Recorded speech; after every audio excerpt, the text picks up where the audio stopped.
वैदिक काल में अग्नि का स्थान कितना ऊंचा था। अग्निदेव के जन्म की कहानी बड़ी अनोखी है। पुराणों में 3 जन्म की बात है। पहला जन्म आकाश में बिजली के रूप में, जब बादल टकराते हैं और आसमान चमकता है, वो अग्नि का पहला रूप है। दूसरा जन्म वायु में सूरज की रोशनी के रूप में, वो ताप जो सूरज से आता है और सारी दुनिया को जीवन देता है, वो भी अग्नि है। तीसरा जन्म धरती पर, जब इंसान 2 पत्थर रगड़ता है, वो आग जो निकलती है, वो अग्नि का तीसरा जन्म है। इसीलिए अग्नि को त्रिभव कहते हैं, तीनों लोकों में जन्म लेने वाले। एक देवता जो बिजली में है, सूरज में है और आपकी रसोई की आग में भी है। यही अग्नि की सबसे बड़ी विशेषता है। अग्निदेव का स्वरूप जितना सुंदर है उतना ही रहस्यमय भी। 2 सिर हैं उनके। एक सिर से वो देवताओं को अमृत देते हैं, दूसरे सिर से पितरों को भोजन पहुंचाते हैं। 7 जीभें हैं, काली, कराली, मनोजवा, सुलोहिता, सुधूम्रवर्णा, स्फुलिंगिनी और विश्वरुचि।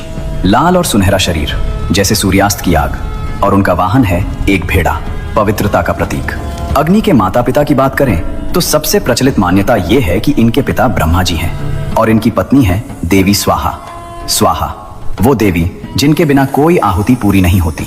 आज भी जब हम हवन में आहुति डालते हैं तो कहते हैं स्वाहा। यही वो पल है जब देवी स्वाहा और अग्निदेव मिलकर आपकी प्रार्थना देवताओं तक पहुंचाते हैं। लेकिन दोस्तों, अग्निदेव का सबसे बड़ा काम क्या है? वो हैं देवताओं के दूत। हिंदू धर्म में यज्ञ सिर्फ आग जलाना नहीं है। यज्ञ एक संवाद सेतु है, इंसान और देवताओं के बीच एक सीधा माध्यम, और इस माध्यम के संचालक अग्निदेव हैं। जब आप हवन करते हैं और आहुति डालते हैं, घी, अन्न, जड़ी बूटियां, अग्नि उसे जलाते हैं और जो धुआं उठता है वो सीधे देवताओं तक जाता है। इंद्र को भोजन चाहिए, अग्नि देंगे। पितरों को श्राद्ध चाहिए, अग्नि पहुंचाएंगे। वरुण को आहुति चाहिए, अग्नि भेजेंगे। बिना अग्नि के देवता भूखे रह जाते। इसीलिए अग्नि को एक नाम और मिला, जातवेद। जातवेद का मतलब है सब कुछ जानने वाला। अग्नि को सब पता है, आपने क्या किया, आपने क्या सोचा। इसीलिए आग के सामने झूठ बोलना सबसे बड़ा पाप माना जाता है। विवाह में अग्नि को साक्षी क्यों बनाते हैं? क्योंकि अग्नि सब देखते हैं, सब जानते हैं और कभी भूलते नहीं। दोस्तों, एक सवाल है, क्या आग भी बीमार पड़ सकती है?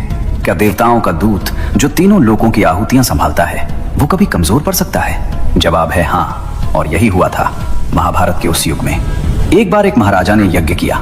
साधारण यज्ञ नहीं, 12 साल तक लगातार चलने वाला यज्ञ। 12 साल, हर पल आहुति, हर पल घी, हर पल अग्नि को भोग।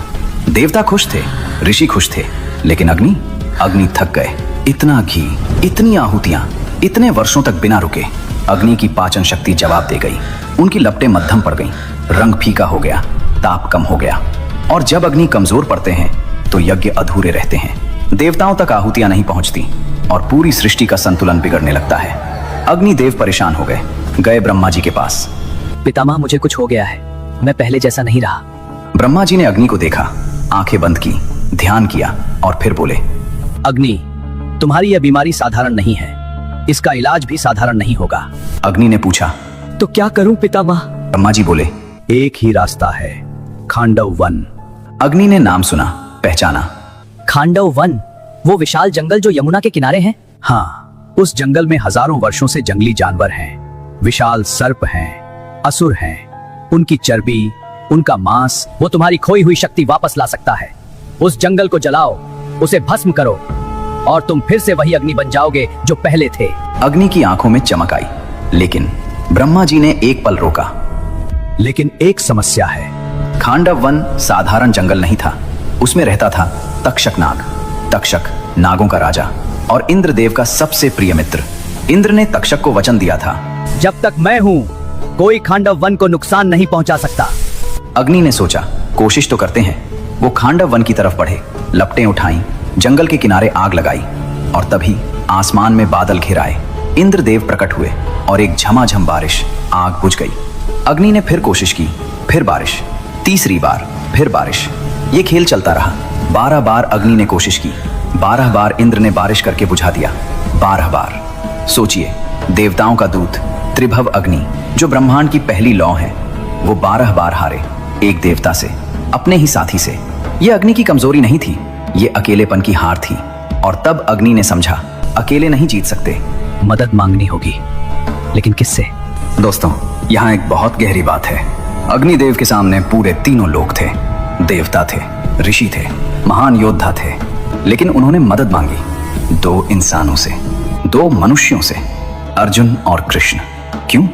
क्योंकि अग्निदेव जातवेद हैं, सब कुछ जानने वाले। वो जानते थे कि इस धरती पर इस वक्त सबसे बड़ी शक्ति कौन है। वो जानते थे नर और नारायण का संगम कहाँ है। उस दिन अर्जुन और कृष्ण यमुना के किनारे बैठे थे, बस घूमने निकले थे। शाम का वक्त था, नदी की लहरें शांत थीं। तभी एक ब्राह्मण आया, चेहरे पर एक अजीब तेज, जैसे सूरज की रोशनी हो। अर्जुन और कृष्ण दोनों ने उठकर प्रणाम किया। ब्राह्मण ने कहा, मुझे भूख लगी है, बहुत तेज भूख, और जो मुझे चाहिए वो कोई साधारण भोजन नहीं है। अर्जुन ने पूछा, बताइए, हम जो दे सकते हैं देंगे। ब्राह्मण मुस्कुराया और बोला, मुझे खांडव वन चाहिए। अर्जुन एक पल के लिए रुके। खांडव वन? लेकिन कृष्ण ने उस ब्राह्मण को देखा। एक पल, बस एक पल, और उनके होठों पर वो मुस्कान आई, वो मुस्कान जो तब आती है जब वो सब समझ जाते हैं। कृष्ण ने धीरे से कहा, हम जानते हैं आप कौन हैं। ब्राह्मण का रूप टूटा। सामने खड़े थे अग्निदेव, लाल और सुनहरे, तेज से दीप्तिमान। हाँ अर्जुन, मैं अग्नि हूँ और मुझे खांडव वन जलाना है। लेकिन इंद्र बाधा डालते हैं। तुम दोनों मेरी रक्षा करो, मैं वन जलाऊंगा। अर्जुन ने एक पल सोचा, फिर बोले, हम तैयार हैं, लेकिन हमारे पास वो हथियार नहीं है जो इंद्र की सेना से लड़ सके। अग्नि मुस्कुराए, वो मैं दूंगा। अग्निदेव ने वरुण देव, समुद्र के देवता का Nintendo Official at page.youtube.com